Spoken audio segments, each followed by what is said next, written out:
Mark Zaid, America's top national security lawyer, says he's told clients to get out of the country and joins us now. We've known for Trump to be pretty hyperbolic. Are you being hyperbolic when you tell people to leave the country?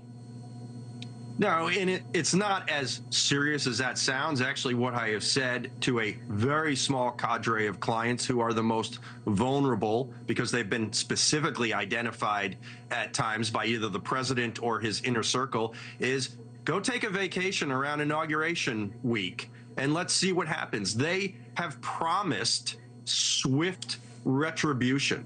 And Trump has said that he wants his second term to be one of fulfillment of promises. And so if he's going to fulfill the promises, let's wait and we'll see what happens. If he doesn't fulfill them, that's great. It'll be back to business as usual. And, you know, I'll be a regular lawyer and there'll be regular commentators and we'll see what happens. There seems to be something, and I get it, but there's something to be sort of made of this culture of fear around Donald Trump, and there's some kind of currency of, oh my God, I stood up to Trump and Trump is going to come after me, on and on. The flip side is Donald Trump today, his lawyers filed a motion and were denied or extended for the business records case in New York. That was filed by a district attorney who said, I'm going to get Donald Trump. That's what Alvin Bragg ran on. It is in a state, New York State, where the attorney general there, Tish James, ran, and we have her on tape, over and over and over again saying, I am going to get Donald Trump. And I'm just curious, in terms of this, how it seems fair.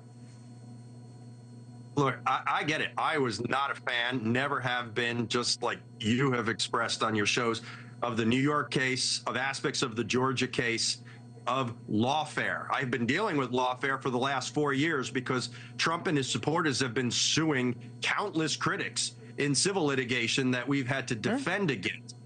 And so they have been already engaging in this conduct.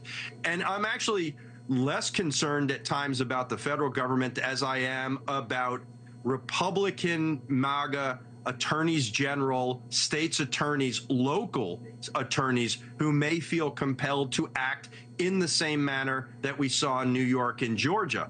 I get it. You know, I wish all of this would stop. Let's grow up Mark, and get back. I'm going to cut you off before the computer does. And I got to tell you, I completely agree with you when you say I wish all this would stop, given the problems we have in the country and what the election was about. Mark, thank you very much. We'll see you tomorrow. Thanks for watching. Go to joinnn.com to find NewsNation on your television provider. And don't forget to click the red subscribe button below to get more of NewsNation's fact-driven, unbiased coverage.